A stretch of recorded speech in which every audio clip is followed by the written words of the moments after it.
का था वो कहीं ना कहीं बहुत शानदार रह रहा था। शुक्रिया। हाँ, बहुत अच्छा दौर था और एक मुझे लंबा दौर मिला भारत के लिए विकेट कीपिंग करने के लिए। कड़ी चुनौती थी, एक ही विकेट के ऊपर हुआ करता था टूर में, सारी मैचेस खेलनी पड़ती थी, फिटनेस बरकरार रखना पड़ता था, साथ साथ में परफॉर्मेंस भी बरकरार रखना पड़ता था। तो एक मजा का दौर था, एक अच्छा दौर था। पर उसके बाद काफी यंग विकेट कीपर्स को आजमाया गया, पर एक कंसिस्टेंट रन नहीं मिला किसी भी विकेट कीपर को। पर मेरे ख्याल से विधिमान साहा थे और मैं शुरू से कहते आ रहा हूँ कि वो टेस्ट क्रिकेट के लिए बहुत सही विकेट कीपर थे। पर उनको एक लंबा दौर देना जरूरी था, उनको इंजरी जरूर हुई।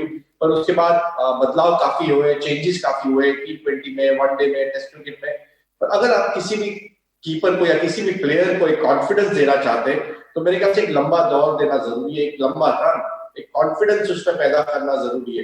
मेरे ख्याल से वो एक कहीं ना कहीं चूक हुई है विकेट कीपर के इस सिलेक्ट करने के दौरान।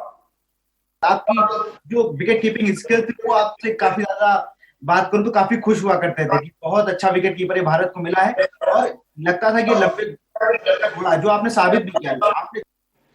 बिल्कुल, जब मैं 1990 में एज ए सेकंड कीपर गया था तब बिशन बेदी कोच थे। उन्होंने एलन लॉर्ड को बुलाया था वहां पर काउंटी मैचेस देखने के लिए, उनसे बातचीत करने के लिए मुझे मौका मिला और एक लेजेंड विकेट कीपर रहे थे इंग्लैंड के लिए। और मुझे याद है कि जो हमारे कोच थे बिशन बेदी, वो आखिरी दिन तक मेरे साथ प्रैक्टिस करते थे, समझाते थे और बहुत कुछ सीखने मिला। जो इंग्लैंड में काउंटी मैच 7 या 8 मैंने सारी मैचेस खेली। किरण मोरे नंबर 1 के कीपर थे, बाकी की काउंटी मैचेस मैं खेला करता था। तो उसमें बहुत कुछ सीखने को मिला, एलन लॉर्ड के साथ बात करने को मिला, बेबी साहब थे, सीनियर क्रिकेटर थे किरण मोरे, उनसे काफी कुछ सीखने को मिला। तो एक जब मौका मिला और सीखने को मिला मुझे। और उसके बाद जब मुझे असली मौका मिला 1993 में, उसके बाद मैंने वो मौके को गवाया नहीं, क्योंकि मैं 3 साल तक एज ए सेकेंड कीपर रहा। उस कीपर के लिए, पोजीशन के लिए मैं वेट करता रहा, लगातार अच्छा प्रदर्शन करता रहा, डोमेस्टिक मैचेस बहुत खेली। जब तक आप प्रैक्टिस नहीं करोगे, जब तक आप अच्छा प्रदर्शन नहीं करोगे डोमेस्टिक मैचेस में, और जब तक आपको उस इंडियन टीम में आने का मौका मिलेगा, उसको आप निखारोगे नहीं, आप उसको भूलोगे नहीं, आप उससे अच्छी तरह से उसका उसका फायदा नहीं उठाओगे, तो वो आपकी जो मेहनत होती है शुरू की, उसका कोई फल नहीं मिलता फिर आपको। और वो मेहनत आपकी रंग भी लाई कि आप ये इतने शानदार, आपने लगभग, मैं बात करूं अगर तो टेस्ट में 44 टेस्ट आपने खेले, 150 के करीब आपने वनडे खेले हैं, जिसमें आपने 99 कैच पकड़े हैं टेस्ट में, 8 स्टंपिंग है, 110 कैच हैं वनडे में और 45 स्टंपिंग है। तो ये भी एक अनूठा रिकॉर्ड है। आप सबा करीम और सैयद किरमानी के बाद तीसरे प्लेयर आपने ज्वाइन किया था जिनकी 100 डिसमिसल थे और 1000 रन थे, तो कहीं ये भी बहुत बड़ी बात है। बिल्कुल, अगर आप अच्छे दौर से खेलते हैं, लंबा दौर करते हैं किसी भी अंतरराष्ट्रीय क्रिकेट में, तो रिकॉर्ड अपने आप बनते जाते हैं। आपको है कि आप अपनी टीम को जिताए, देश को जिताए और लगातार अच्छा प्रदर्शन करते रहे, वो एक बहुत बड़ी बात होती है। बाकी अगर आप जितना लंबा खेलोगे उतना आपका रिकॉर्ड बनते जाएंगे और वो एक हिस्ट्री हो जाता है बाद में। सर अगर आज की मैं बात करूं, जिस तरह से आज का जो धोनी के जाने के बाद का विकेट कीपिंग में थोड़ा सरवाइव कर रही है भारतीय टीम, रिजवान साहा को खिलाया जाता है तो उनको थोड़ा बैटिंग की वजह से थोड़ा वो किया जाता है, बैट्समैन बहुत अच्छे हैं, विकेट कीपर का कोई, उनका कोई तोड़ नहीं है जी साहब। लेकिन ऋषभ पंत के साथ आप कैसा देखते हैं? ऋषभ पंत अभी यंग है और जिस हिसाब से उनकी बैटिंग तो बहुत अच्छी, लेकिन विकेट कीपिंग अभी भी उनको काम करने की जरूरत है। बिल्कुल, एक दो अच्छे विकेट कीपर भारत को मिले, एक रिद्धिमान साहा और एक ऋषभ पंत। एक बहुत इन्वेस्टमेंट किया है भारतीय टीम मैनेजमेंट ने, भारत ने उनके ऊपर, और एक अच्छा प्रदर्शन भी कर रहे हैं अभी आखिर में। पर उनको कीपिंग की सुधार की बहुत जरूरत है, उनको कीपिंग पे वर्क करना होगा, अपने फिटनेस पे वर्क करना होगा। विधिमान साहब को मौका मिलता है, पर अगर बल्लेबाजी की अगर देखा जाए तो अगर एक मैच में नहीं करते तो उनको दूसरे मैच में ड्रॉप कर दिया जाता है, तो एक बहुत गलत बात है। क्योंकि अगर बल्लेबाज रन नहीं बनाएंगे तो आप विकेट कीपर के ऊपर दोष नहीं दे सकते। बाकी अगर आपके पास विकेट कीपर अच्छा है तो बॉलर्स को उतना कॉन्फिडेंस आता है बॉलिंग डालने में। अगर एक अच्छा कैच पकड़ लिया, अच्छा स्टंपिंग कर लिया विकेट कीपर ने, तो चेंज हो जाता है गेम, बॉलर्स का कॉन्फिडेंस बढ़ जाता है। तो वो समझना होगा टीम मैनेजमेंट को कि अगर आप किसी भी प्लेयर को एक मौका देते तो उसे एक लंबा दौर दो, लंबा चांस दो, जिससे वो चांस को पूरा अच्छी तरह से फायदा उठा पाए, कॉन्फिडेंस दे पाए टीम को। पर दोनों ही विकेट कीपर अच्छे हैं। अब टीम मैनेजमेंट के ऊपर है कि उनको बल्लेबाज विकेट कीपर चाहिए या विकेट कीपर बल्लेबाज चाहिए, वो टीम मैनेजमेंट के ऊपर निर्भर करता है, टीम कॉम्बिनेशन के ऊपर निर्भर करता है। अफवाहें उड़ाना कि टीम पे फूट पड़ गई, ये सब ऑस्ट्रेलिया मीडिया कर रहा था उस दौर में जब मीडिया को इतना ज्यादा हाइप नहीं करता था, तो वहां पर ग्राउंड पे सर कोई किस्सा ऐसा हो जो आप शेयर करना चाहें? नहीं, देखिए बहुत टफ क्रिकेट खेलती है ऑस्ट्रेलियन टीम। मीडिया अपना काम करती है, जब हम खेलते होते हैं, जब कोई भी टीम खेलती है तो वो मेरे ख्याल से उतना ध्यान नहीं देती सोशल मीडिया पे या प्रेस मीडिया पे। वो अपना लगातार अच्छा प्रदर्शन करती रहती है, अच्छी प्रैक्टिस करती रहती है, अपनी स्ट्रैटेजी बनाती रहती है। तो वो एक बाहर से एक दबाव बनाने की कोशिश की जाती है सभी टीमों द्वारा, सभी मीडिया द्वारा, पर उस सबका कोई फर्क नहीं पड़ता। जो भारत की खिलाड़ी है वो बहुत ही चौकन्ने है, बहुत ही होशियार है, बहुत ही मेंटली टफ है। अगर आपने सुना होगा कि जस्टिन लाइंगर टीम, जब भारतीय टीम जीत गई थी तीसरा टेस्ट मैच, उन्होंने कहा था कि अगर कोई भी प्लेयर भारतीय टीम में आता है, 130 करोड़ लोगों में से 15 लोग खेलते, 11 लोग खेलते, तो बहुत ही काबिले तारीफ है और वो प्लेयर्स अच्छा ही होगा और मेंटली स्ट्रांग भी होगा। तो एक बहुत बड़ा कॉम्प्लीमेंट उन्होंने दिया है, क्योंकि अगर वो अच्छा खेलना जानता है, ऑस्ट्रेलियन टीम मानी जाती है हर स्पोर्ट को बहुत एग्रेसिवली खेलती है, बहुत अच्छी तरह से खेलती है उनके लिए, पर उनका हार जीत उनके लिए इतना मायने नहीं रखता जितना हमारे लिए मायने रखता है। पर वो एक खेल खेल की तरह देखती है, पर वो एक एग्रेसिव खेलती है, उनका नेचर ही एग्रेसिव है ऑस्ट्रेलिया का। तो उसे हमें ज्यादा ध्यान नहीं देना चाहिए, पर हमें तारीफ करनी चाहिए भारतीय जो रिजर्व प्लेयर्स है, उन्होंने जो मौका मिला उनका जो फायदा उठाया और जो प्रदर्शन किया है, काबिल तारीफ है। जितनी तारीफ की जाए उतनी कम है उनके लिए। आपके एरा की जो टीम थी वो भी एक गोल्डन टीम हुआ करती थी। अगर बात की जाए, आप अजरुद्दीन के साथ भी खेले, आपने बिल्कुल यंगेस्ट कैप्टन सचिन के साथ भी आपने काफी, सचिन पाजी के साथ भी आपने काफी समय ड्रेसिंग रूम में बिताया। सब ड्रेसिंग रूम का कोई ऐसा किस्सा जो आप बताना चाहते हैं? देखिए, हंसी मजाक होती रहती है, दुख सुख की बातें होती रहती है, जो स्ट्रैटेजी बनती है, मजाक होता है, अनवाइंड करने की कोशिश की जाती है, एक दूसरे की नोकझोंक की जाती है, तो एक हंसी का माहौल रहता है ड्रेसिंग रूम में, जो टेंशन को रिलीज करता है। तो काफी मजा आया उनके साथ भी खेल के, और टीम भी बहुत अच्छी थी हमारी। पर अनफॉर्चुनेटली जो रिजल्ट हमें मिलना चाहिए था, वो रिजल्ट हम थोड़े के लिए चूक जाते।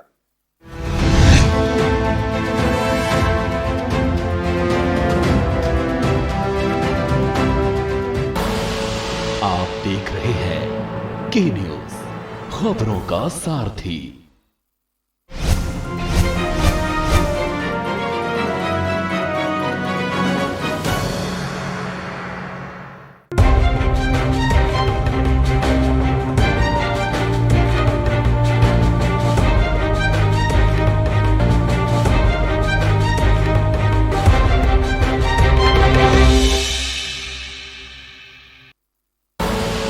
आप देख रहे हैं के न्यूज, खबरों का सारथी।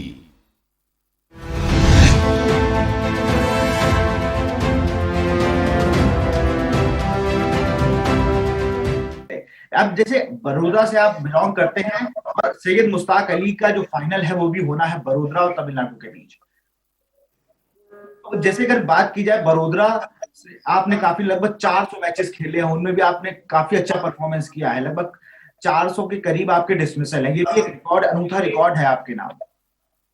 यंग प्लेयर्स को मौका दिया गया है, तो जिस तरह का यंग टीम ने प्रदर्शन किया है, 7 मैच लगातार, 8 मैच लगातार जीतना इस छोटी सी टूर्नामेंट में, छोटे से ओवर्स में, T20 क्रिकेट में बहुत मायने रखता है। और जब भी किसी भी प्लेयर को मौका मिला है, उन्होंने मैच जितवाई है। विष्णु सोलंकी देखो, जिन्होंने बहुत अच्छा प्रदर्शन किया है, कप्तान केदार देवधर ने बहुत अच्छा प्रदर्शन कर दिया है। काकड़े आए थे, कार्तिक काकड़े, पिछले मैच में उनको प्रमोट किया गया था, उन्होंने बहुत अच्छा प्रदर्शन किया है। हमारे गेंदबाजों ने बहुत अच्छा प्रदर्शन किया है। पंजाब जैसी टीम को हराना, जहां धुरंधर खिलाड़ी है, बहुत अच्छी टीम है, उनको सेमीफाइनल में हराया, तो कॉन्फिडेंस बड़ौदा का बहुत अच्छा है हमारा इस टीम का। और सभी प्लेयर्स ऊपर जो सीनियर्स हैं उनको वो देखते हैं, उनसे सीखते हैं, उनसे बातें करते हैं। तो एक अच्छी परंपरा चलती आ रही है। बड़ौदा का जो फ्लैग है वो भारतीय टीम के साथ लहराता हुआ दिख रहा है। हर समय कोई ना कोई बड़ौदा से एक प्लेयर होता है जो भारतीय टीम में रिप्रेजेंट करता है। तो एक अच्छी बात है बड़ौदा क्रिकेट टीम के लिए, और एक अच्छा एक एग्जाम्पल है कि यहाँ पर जो हमारी टीम है बहुत ही बेहतरीन प्रैक्टिस कर रही है, बहुत ही अच्छी तरह प्रदर्शन कर रही है, और उम्मीद करता हूँ कि आगे जाके इस तरह का प्रदर्शन करती रहे। तो बड़ौदा से ही 2 ब्रदर्स हम लोग को मिले हैं, कुणाल और हार्दिक। बड़ौदा बिल्कुल जैसे लगता है कि भारतीय टीम में वो एक ऐसा स्टेट बन गया है जो हर बार 1 या 2 प्लेयर देने ही देने हो, उसने ठान ली है। अगर सैयद मुश्ताक अली की बात करें तो फिर दीपक हुडा अच्छा, जो अनऑर्थोडॉक्स शॉट वो खेलते हैं, जैसे कुछ लोग कहते हैं कि 360 डिग्री, मैं कहता हूँ इंडिया के 360 डिग्री अगर कोई है, सूर्य कुमार यादव और दीपक हुडा, जो कहीं से भी शॉट लगा सकते हैं। उनको इतनी काबिलियत हासिल है अपनी शॉट लगाने में कि वो, मैंने एक मैच देख रहा था तो जिस तरह से वो मिड ऑफ की शॉट मार रहे थे, बिल्कुल आउट ऑफ द बॉक्स जाके मिड ऑन पे ऐसे मार रहे थे। तो कहीं ना कहीं बड़ौदा क्रिकेट पर आपने भी युवाओं के साथ बहुत अच्छा काम किया। 2004 की अगर बात करूं, आप थाईलैंड गए, आपने वहां की टीम को दिया। 2004 में आपने ऐसे कोच किया, थाईलैंड की टीम भी उस बार अच्छा परफॉर्म कर रही थी। तो आप ना कहीं आपका भी ये मानना है कि युवाओं में क्रिकेट को बढ़ता रहना चाहिए, अगर वो क्रिकेट अच्छा खेलते हैं तो टीम को आगे आना चाहिए। बिल्कुल, जो भी हमारे सीनियर प्लेयर्स है बड़ौदा के, वो एनकरेजमेंट करते रहते टीम को, यंगस्टर्स को सिखाते रहते हैं। जब भी एक्सपीरियंस की जरूरत पड़ती है, जब भी उनको कुछ मुश्किल आती है, अगर प्लेयर कोई पूछने आता है, उनको कोई किसी भी चीज की तकलीफ होती है, तो वो सीनियर जो हमारे खिलाड़ी है वो सभी मदद के लिए तैयार रहते हैं। उनको वो एक्सपीरियंस जो है वो पास ऑन करते रहते हैं। जैसे हमारे अंशुमन गायकवाड़ है, किरण मोरे, मैं हूँ, पठान ब्रदर्स है। तो ये सारे जो प्लेयर्स होते हैं वो टीम को मदद जरूर रहते रहते कहीं ना कहीं, किसी न किसी तरह।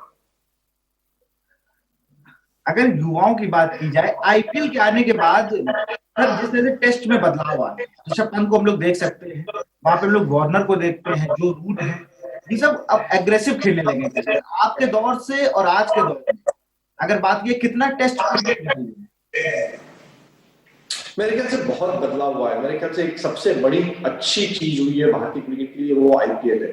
जो छोटे शहर से छोटे प्लेयर्स को मौका मिला है, उस मौके का पूरा फायदा उठाया है प्लेयर्स ने, निखर कर आए। जो इंटरनेशनल क्रिकेटर्स है उनके साथ ड्रेसिंग रूम शेयर कर रहे हैं। डोमेस्टिक क्रिकेट का स्तर ऊपर हुआ है। तो युवा खिलाड़ी को भारतीय टीम में मौका मिलता है तो वो डरता नहीं है, उसका confidence level as it is उस समय हाई होता है, सेल्फ बिलीफ होती है, तो उसे वो डर नहीं लगता। हमारे टाइम पे हम रणजी ट्रॉफी खेल के अंतरराष्ट्रीय क्रिकेट में जाते थे तो हमें थोड़ा वक्त लगता था एडजस्ट होने को, पर आज के अगर प्लेयर देखा जाए तो उनका कॉन्फिडेंस, उनका सेल्फ बिलीफ बहुत ज्यादा है, और उनकी जो शॉट मेकिंग, शॉट सिलेक्शन है वो बहुत बेहतरीन है, और छोटे छोटे शहर से और बहुत निखर कर आ रहे हैं अच्छे उभरते खिलाड़ी। तो एक अच्छी बात है। मेरे ख्याल से आईपीएल ने बहुत ही अच्छा काम किया भारतीय क्रिकेट के लिए।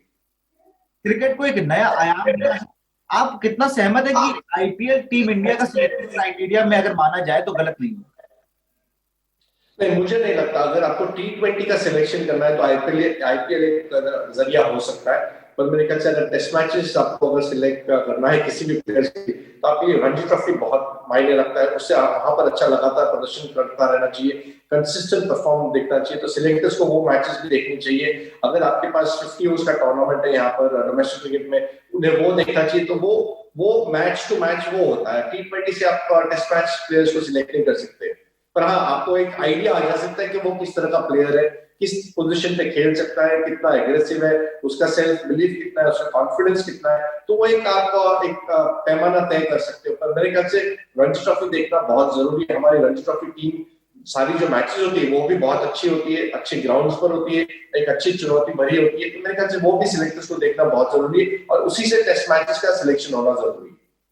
क्योंकि अगर आईपीएल से, मुझे ये भी लगता है अगर आईपीएल से अगर आप करेंगे चयन, तो वहां पर आपको प्रतिभा बहुत है आईपीएल में, ऐसा नहीं। लेकिन वो टी20 को उनको आदत होती है 20 ओवर खेलने की, पेशेंस देखने का गेम होता है। जिस तरह शुभमन गिल की अगर बात की जाए, ऋषभ पंत की बात की जाए, दोनों आईपीएल से ही निकले और दोनों अंडर 19 के, लेकिन शुभमन गिल के अंदर पेशेंस है। और इस सीरीज में ऋषभ पंत को पेशेंस देखने को मिले, लेकिन इससे विपरीत उनको जो नेथन लियोन ने जैसे आउट किया, वो 2 छक्के खाने के बाद भी फ्लाइट बॉल करना, उसके बाद आउट करना, कहीं ना कहीं ये अभी चीजें और सीखना है शुभमन गिल से। बिल्कुल, वो एक अपना एक दौर होता है और एक अपना एक तरीका होता है खेलने का। वो काउंटर अटैक करते हैं, ऋषभ पंत, गिल अपना समय लेते हैं, वो भी अच्छे शॉट्स खेलते हैं, शॉट सिलेक्शन और अच्छा है उनका। उनकी तकनीक में थोड़ी खामी है, वो उनको सुधारना होगा एज एन ओपनिंग बैट्समैन। जैसे देखा गया था, हर समय आपके इस तकनीक से आप रन नहीं बनाओगे, तो जो भी आपके शॉर्टफॉल से आप हमेशा सीखते जाते हैं, और हर टूर पे आपको नया कुछ सीखने मिलता है। और हर एक प्लेयर का तरीका होता है अलग अलग खेलने का। वो राइटी है, वो लेफ्टी है, वो ओपनिंग बैट्समैन है, वो मिडिल ऑर्डर है, वो काउंटर अटैक करना चाहते हैं, तो उनकी सोच अलग अलग है। तो मेरे ख्याल से यहाँ पर जैसे जैसे आप अंतरराष्ट्रीय क्रिकेट खेलोगे, डिफरेंट सिचुएशन में खेलोगे, आपको सीखने जरूर मिलेगा, और आपके सिचुएशन के हिसाब से आपको खेलना होगा जो टीम की जरूरत है। और उसी हिसाब से खेलते हैं। अगर पहली इनिंग की बात करें, शुभमन गिल 0 पे आउट होते हैं, अगली इनिंग में 91 रन बनाते हैं। ऋषभ पंत दोनों ही इनिंग में अपने हिसाब का क्रिकेट खेलते हैं। उनको फ्री क्रिकेट खेलने के लिए जाना भी जाता है कि वो ज्यादा बंदिशों में नहीं खेल सकते, उनको शॉट लगाना बहुत पसंद है। शुभमन गिल को आप कैसे दिखाते हैं, के हिसाब से खेलते हैं? मुझे लगता है जैसे शुरुआत की बात की जाए, अजरुद्दीन आते थे, वो अलग तरीके से खेलते थे। सचिन भाई अपने तरह से खेलते थे, आपका अलग ही तरीका होता था। आप सातवें छठे सातवें नंबर पे आते थे, आपको टीम को एक तरफ कभी आपको मैच बचाने भी होते थे और मैच जिताने भी होते थे। आप बड़ी वैसी कंडीशन करते थे जो निर्णायक मोड़ पे आपकी बैटिंग आती थी। बिल्कुल, अगर आप 5 6 7 नंबर पे बैटिंग करते हो तो टीम को एक जिताने का वक्त होता है, उस समय आपकी बल्लेबाजी आती है, ये टीम लड़खड़ा रही होती है तभी आपकी बल्लेबाजी आती है। तो एक हर एक प्लेयर को सिचुएशन के हिसाब से खेलना होता है, हर प्लेयर अलग होता है, हर प्लेयर की मानसिकता अलग होती है, हर प्लेयर की टेक्निक अलग होती है, हर प्लेयर की सोच अलग होती है, तो उसे हमें उससे निखारना होता है, स्किल डेवलपमेंट करना होता है। पर माइंड सबसे ज्यादा इंपॉर्टेंट होता है कि आप किस तरह माइंड गेम को आप परखते हो, किस तरह आप माइंड से गेम को सोचते हो, किस तरह ऑपोजिशन को आप माइंड से आउटक्लास करते हो, वो बहुत जरूरी होता है। देखें अगर कि आपके दौर के बाद जब आपने क्रिकेट से अलविदा कहा, उसके बाद राहुल द्रविड़ को एक अस्थायी विकेट कीपर के तौर पर रखा गया। उन्होंने भी अच्छी कमान संभाली विकेट के पीछे, लेकिन वो भी 2 4 साल उन्होंने भी अच्छी विकेट कीपिंग की, वो एक दौर चला। उसके बाद महेंद्र सिंह धोनी की एंट्री होती है। महेंद्र सिंह धोनी जब आए होंगे, आपने उनका डोमेस्टिक करियर भी देखा होगा, जिसमें उनकी विकेट कीपिंग से ज्यादा उनके चर्चे उनकी बैटिंग की। लेकिन भारतीय टीम में आने के बाद जिस हिसाब से उनके पहले विकेट कीपिंग की देखी और 2007 के बाद की विकेट कीपिंग देखी हम लोग, तो उसमें काफी बदलाव आया था। बिल्कुल, लाजवाब। जितनी तारीफ की जाए महेंद्र सिंह धोनी की उतनी कम है। जिस तरह उन्होंने प्रदर्शन किया भारतीय टीम को, जिस स्तर पर भारतीय टीम लेके गई और जिस तरह का उन्होंने सुधार किया है अपने विकेट कीपिंग की, अपने बल्लेबाजी में, जिसने कूल और कार कंपोज थे, मुझे नहीं लगता कि अगर विकेट कीपर कप्तानी कितने साल तक कर सकता है। उन्होंने बहुत जबरदस्त की, मुझे डाउट था कि कीपिंग के साथ इतने सालों कप्तानी कर पाएंगे, पर उन्होंने वो भी गलत साबित किया। और जैसे जैसे वो मैचेस खेलते गए, जैसे जैसे उन्होंने इनिंग बढ़ती गई, उनकी कीपिंग में सुधार हुआ, उनके बल्लेबाजी में सुधार हुआ। जाने जाते थे बड़े शॉट्स के लिए, उन्होंने वो बड़े शॉट्स भी कम कर दिए। जैसे वो आगे खेलते गए, इनिंग को डीप लेके जाने की कोशिश की, लंबी बारी खेलने की कोशिश की, रिस्पॉन्सिबिलिटी लेने की कोशिश की। मेरे ख्याल से एक आइकॉन प्लेयर की तरह उभर कर आए। बहुत लंबा दौर उन्होंने सफर तय किया है महेंद्र सिंह धोनी ने, और जितनी तारीफ की जाए उतनी कम है। उन्होंने जो भारतीय क्रिकेट के लिए किया है, जो देश के लिए किया है, काबिल तारीफ है। और देखिए अगर कि जिस तरह से धोनी गए, और धोनी अभी ऋषभ पंत की मैं बात करूं, पिछले दिनों वो अभी जैसे इंडिया आया, उन्होंने धोनी से बात की, धोनी से मिलने उनके पूछे, तो कहीं ना कहीं ये भी एक अच्छी चीज है। दूसरी चीज मैं आपसे पूछना चाहूंगा, जिस तरह से गाबा का घमंड था ऑस्ट्रेलियन टीम को कि गाबा बुला के हम किसी को भी हरा सकते हैं, टिम पेन ऐसे तमाम कप्तान, रिकी पॉन्टिंग, वो माइकल वॉन या कोई भी होता ना करिएगा, मार्क वॉ अगर होते तो वो भी यही कहते थे कि आप गाबा खेलिए मुझसे, आप कहीं भी जीत जाए गाबा में। लेकिन जबकि जिनके रहाने जिस टीम में मोहम्मद शमी ना हो, जसप्रीत बुमराह ना हो, उमेश यादव ना हो, विराट कोहली ना हो, ऐसे सर आपके साथ भी हुआ होगा जब आप ऑस्ट्रेलिया टूर पे गए हो, तो घमंड उस टाइम का जो घमंड था वो तोड़ा है आज 2021 में। देखिए, तुलना नहीं है। मेरे ख्याल से बहुत बड़ी जीत है जो गाबा में भारतीय टीम ने हासिल की है, और यंग क्रिकेटर्स ने हासिल की है, दबाव में हासिल की है। देखिए, ये पैंडेमिक था, बायो बबल में रह रहे थे, ज्यादा प्रैक्टिस का मौका नहीं मिल रहा था।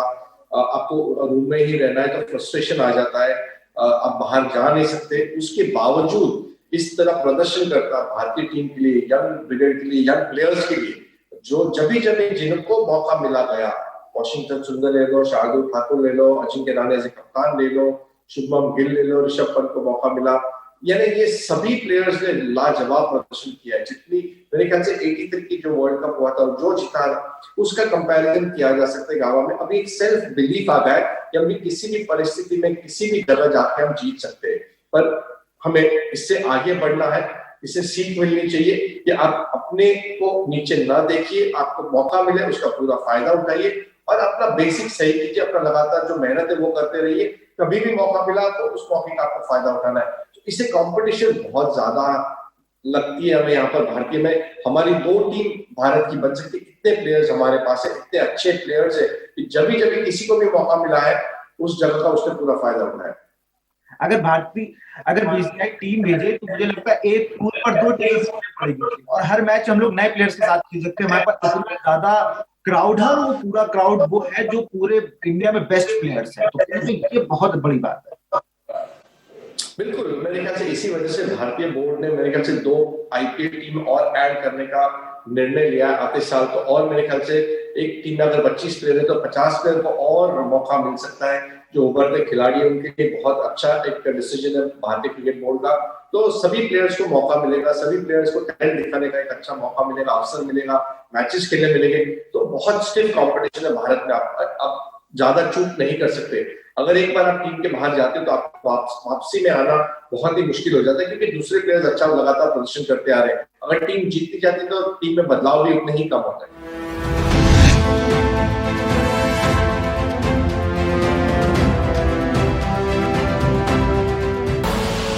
आप देख रहे हैं के न्यूज, खबरों का सारथी।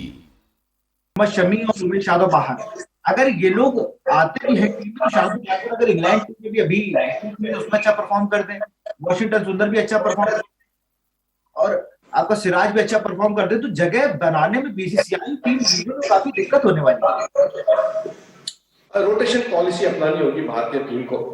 आपको हर एक प्लेयर को मौका देना होगा जिससे वो फ्रेश रहे, फटीग ना हो जाए। इतना आसान नहीं है गेंदबाजों को भारतीय धरती पर बॉलिंग करना। विकेट ज्यादा मदद रूप नहीं होती, लंबे स्पेल्स डालने पड़ते हैं, गर्मी ज्यादा होती है। ऑस्ट्रेलिया जैसा नहीं जहाँ विकेट आपको थोड़ा हेल्पफुल मिले, या थोड़ा बैक को बेंड करना पड़ता है, दम लगाना पड़ता है। तो एक रोटेशन पॉलिसी रहेगी जिससे इंजरी सभी को कम हो। देखो, इंजरीज का तो बहुत बड़ा इशू रहा कि ऑस्ट्रेलिया दौरा, और हम लोग चाहेंगे वो इंग्लैंड के होम सीरीज पर बिल्कुल मत। 25 प्लेयर हम लोग जो नेट बॉलर लेके गए थे उनमें बस एक ही प्लेयर बच गया, वो भी खेल चोट लगती। तो कहीं ना कहीं बिल्कुल तैयारी करके इस बार इंजरीज पे नहीं जाना है। वर्ल्ड कप लगे हुए, अगर हमारे मेन ऐसे ही इंजर्ड होते रहे तो कहीं ना कहीं बिल्कुल, अगर बायो बबल नहीं होता, पैंडेमिक नहीं होता, तो मेरे ख्याल से टीम 17 या 18 प्लेयर को लेके जाती है। और जिस तरह की इंजरी हुई है, यहाँ से प्लेयर को वापस भेजना ऑस्ट्रेलिया बहुत ही मुश्किल हो जाता है। एक अच्छी बात रही है कि 25 प्लेयर लेके गई टीम, जहां से उनको सब्स्टिट्यूट मिल सके, उनको एक्टिमलाइज हो गए ऑस्ट्रेलिया में अपने धरती पर, उनकी धरती पर उनको मालूम चल गया कि क्रिकेट प्रैक्टिस करते रहे, तो उनको इतना आसान हो गया उनके लिए वहां पर, अगर उनको मौका मिला अच्छा प्रदर्शन करने के लिए। सर मेरा ये सवाल है, आप भी विकेट कीपर रहे हो, मैं काफी मैं जिस भी किसी विकेट कीपर से मिलता हूँ मैं ये जरूर पूछता हूँ, ऋषभ पंत को सर आपने देखा जिस तरह से वो पीछे बोलते हैं, मुझे उमर अकमल का याद है, धोनी भी वो इशारे करते थे, वो बॉलर्स को बताते थे, लेकिन जिस तरह से इरिटेट करते, अगर बात की जाए आपका भी, आपने भी काफी प्लेयर्स को पीछे से, मुझे याद है काफी प्लेयर्स को आप पीछे से इतना प्रवोक करते थे कि वो या शॉट लगाने आता था या फिर आउट हो जाता था शॉट लगाने में। तो सर ये रणनीति ड्रेसिंग रूम में तय होती है, आप प्लेयर की परफॉर्मेंस के हिसाब से ये आया कि पहली गेंद छक्का मारेगा, आपका भी काफी किस्से हैं। नहीं, ये विकेट कीपर का एक इनबॉर्न क्वालिटी होता है कि वो बैट्समैन को तंग करे। एक बैकबोन होता है विकेट कीपर टीम के लिए, तो वो सारे फील्डर्स को देख सकता है, बैट्समैन की वीक पॉइंट्स बता सकता है, बॉलर्स को, कप्तान को वो हेल्प कर सकता है फील्डिंग जमाने में, बॉलर्स को हेल्प कर सकता है फील्डिंग जमाने में, वो वीक पॉइंट बॉलर्स को बता सकता है। तो विकेट कीपर को चौकन्ना रहना बहुत जरूरी है। पूरे 90 ओवर तक उसको ऊपर नीचे रहना है, उसको कॉन्सेंट्रेट करना है, हर एक बॉल कलेक्ट करना है, हर एक कैच और एक स्टंपिंग लेना है। तो एक थैंकलेस जॉब है। और उससे इसको वो भी ध्यान रखना कि अगर वो एनकरेजमेंट कर रहा है, अगर वो बोल रहा है, बल्लेबाज को डिस्टर्ब कर रहा है, पर अगर उनके पास मौका आता है, अगर वो मौका उसका फायदा नहीं उठाता, तो फिर उसके ऊपर आलोचना जरूर होती है। तो वो एक अपने को देखता है कि अपना कॉन्सेंट्रेशन ना खोए, और उसके बावजूद वो अगर वो बल्लेबाज को डिस्टर्ब करता है या हेल्प करता है टीम को, फील्डिंग टीम को, और मौका मिलता है तब वो ले लेता है, तो एक अच्छी बात है। तो वो एक बैलेंस, संतुलन बनाना बहुत जरूरी होता है। सर कभी आपने भी किसी प्लेयर को, जैसे टिम पेन को इतना प्रवोक कर रहे थे, मैथ्यू वेड को इतना प्रवोक कर रहे थे, ऋषभ पंत, आपने भी किसी प्लेयर को ऐसे ही प्रवोक करके आउट करवाया? काफी प्लेयर्स होते हैं, आपको उनको परखना पड़ता है कि कहीं प्लेयर्स ऐसे होते हैं कि आप जितना प्रवोक करोगे वो उतना चार्ज तक होता है। आप जैसे स्टीव वॉग ले लो, ब्रायन लारर ले लो, अगर आप जितनी उनसे बात करते जाओगे, उनको जितना तंग करोगे, उतना वो खड़ूस बैटिंग करते जाएगा, उतना वो लंबा स्कोर करते जाएगा। पर आप उनसे कम बात करिए, आंखें ना मिलाइए, तो वो अपने आप अपने मस्ती में खेलते हैं और आउट होके चले जाते हैं। अगर अच्छी गेंद गिरती है तो जानबूझ के कोई आउट नहीं होता, उनको आउट करना पड़ता है। और कई प्लेयर्स ऐसे होते हैं कि इंजमाम उल हक जैसे होते हैं, उनको अगर आप बातचीत करो तो वो डिस्टर्ब हो जाते हैं, उनको अच्छा नहीं लगता बात करना। तो वो एक तरीका होता है, एक साइकोलॉजिकल होती है हर एक प्लेयर्स को समझने की। आप जितना साथ में खेलते हो आपको समझ में आता है कि किस तरह सामने वाले ऑपोजिशन जो बल्लेबाज है उनसे बात करना, नहीं करना, क्या करना, किससे डिस्टर्ब होता है, तो वो आपको परखना जरूरी होता है। तो वो इनबॉर्न क्वालिटी होती है विकेट कीपर। बिल्कुल, क्योंकि एक तरफ मैथ्यू वेड और टिम पेन बहुत परेशान हो रहे थे, वहीं अगर इंडिया तरफ की बात की जाए तो चेतेश्वर पुजारा बॉल भी मारी जा रही थी, जैसे कहा भी जा रहा था, वो आदमी बिल्कुल ट्रस्ट का मशीन नहीं, वो जैसे आपने कहा खड़ूस बैटिंग, वो उन्होंने ऑस्ट्रेलिया के खिलाफ करके दिखाई, वो बताया कि भाई ऐसे भी खेला जाता है। देखिए, उनका बहुत बड़ा रोल था इस सीरीज, अगर भारत ने जीती है, इस टेस्ट मैच जो जीता है उसमें बहुत बड़ा रोल था चेतेश्वर पुजारा का। वो मेरे हीरो रहे, क्योंकि जिस तरह उन्होंने ऑस्ट्रेलियन बॉलर्स को थकाया है, आउट नहीं हुए, 250 गेंदें खेली है मेरे ख्याल से, और 4-5 घंटे बल्लेबाजी की है, उसके बावजूद उन्होंने अर्धशतक लगाया, 11 बार चोटिल हुए, उसके बाद वो आउट हुए। तो एक काबिले तारीफ है जिस तरह की उन्होंने ग्रेट डिटर्मिनेशन और कॉन्सेंट्रेशन दिखाई है। सी ऑस्ट्रेलियन बॉलर ऐसे नहीं कि आपको हर एक ओवर में लूज डिलीवरी देंगे, 3-4 ओवर में आपको एक लूज डिलीवरी मिलती है, उसमें उनको रन बनाना पड़ता है, पेशेंस दिखानी पड़ती है, बाउंसर्स खाने पड़ते हैं, वो करके दिखाया। तो उसके जो नीचे के बल्लेबाज थे उनको वो सब चीजों का फायदा मिला है। मेरे ख्याल से जो स्तंभ था, भारतीय टीम जीता है, मेरे ख्याल से बहुत बड़ा हक चेतेश्वर पुजारा को जाता है इसमें, क्योंकि ये वर्ल्ड रिकॉर्ड हो गया सर, 1040 बॉलें खेलना एक टूर में, उसके बाद सिली पॉइंट और शॉर्ट लेग में लगना। सर आप लोग जानते होंगे, जिस तरह सिली पॉइंट और शॉर्ट लेग पर अगर लगाना है प्लेयर्स को, वहां पर शुभमान गिल एक तरफ लगते तो एक तरफ चेतेश्वर पुजारा। मैथ्यू वेड को मैंने 4 शॉटें एक ही जैसे स्वीप मारती देखी, जो जाकर पुजारा की बॉडी पर आके लगा, वो लगना, और हेजलवुड और पैट कमिंस की बाउंसर अपने शरीर पर लेना, कहीं ना कहीं नई बार जो खड़ी हुई है भारत के लिए, ये बहुत अच्छी हुई है। बिल्कुल। एक स्पेशलिस्ट फील्डर भी है वो, स्लिप के, शॉर्ट लेग के, स्लिप पॉइंट के लिए, तो उस तरह उनको ट्रेन किया जाता है, उस तरह उनकी फिटनेस की जाती है, उस तरह उनकी प्रैक्टिस की जाती है। तो एक अच्छी बात है जिस तरह के उन्होंने मेरे ख्याल से 1000 से ज्यादा गेंदें खेली है, और जिस तरह लगातार प्रदर्शन कर रहे हैं। बाहर से लोग बोल रहे हैं कि उनका स्ट्राइक रेट बहुत कम था, पर जिस तरह की पोजीशन में उन्होंने बल्लेबाजी की, जिस तरह उन्होंने नींव रखी है पिछले बल्लेबाज को बल्लेबाजी करने के लिए, फ्रीली खेलने के लिए, एक एंड बचा के रखा है, काबिले तारीफ है। और हर एक फील्डर, हर एक प्लेयर्स की पोजीशन तैयार की जाती है, उसको एक्सपर्टीज की जाती है, उस तरह का उसको प्रैक्टिस की जाता है, उस तरह की उनके ऊपर फिटनेस की जाती है। तो ये सब प्लानिंग में आता है, जो ये टीम मैनेजमेंट करती है, सपोर्ट स्टाफ होता है, वो करता है। आपने बताया जिस तरह से पुजारा ये ट्रेनिंग दी जाती है प्लेयर्स को, सिखाना भी होता है, उनको बताना होता है कि आपको टूर पे ऐसे परेशान भी किया जाए, तमाम चीजें होंगी। आपने बहुत ही हाजी जवाबी से जवाब दिए, साइशी को बताया भी किस तरह से ऋषभ पंत अगर बात कर रहे हैं, पहले भी होता था, इनसे कई बार हम लोग आउट हो चुके हैं। जुड़ने के लिए बहुत बहुत शुक्रिया। तो हम लोग आज बात कर रहे थे, हमारे साथ थे महानतम विकेट कीपर भारत के नयन मोंगिया सर, जिन्होंने बताया कि आज की विकेट कीपिंग और आज की भारत टीम में अगर बात की जाए तो 1983 की जो वर्ल्ड कप जीती थी और गाबा का टेस्ट जीती हुई थी, लगभग सेम है। थैंक यू सर लोगों से जुड़ने के लिए, और देखते रहिए के न्यूज़ इंडिया। नमस्कार।